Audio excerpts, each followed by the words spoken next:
उन्हं नुकतीच सरलेली असतात आणि खिडकीतून दिसतो तो निवांत शांत झालेला केशरी गोळा.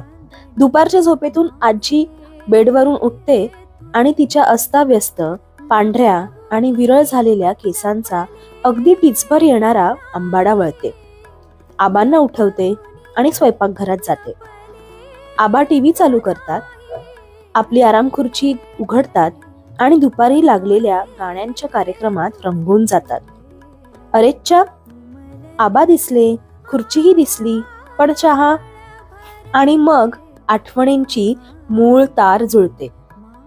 स्वयंपाकघरातून गरम चहाचा वास सुटतो. चहात साखर नुकतीच विरघळली असते आणि दूध वर येताना तो दुधाचा सुवास चहाच्या सुवासात मिसळतो.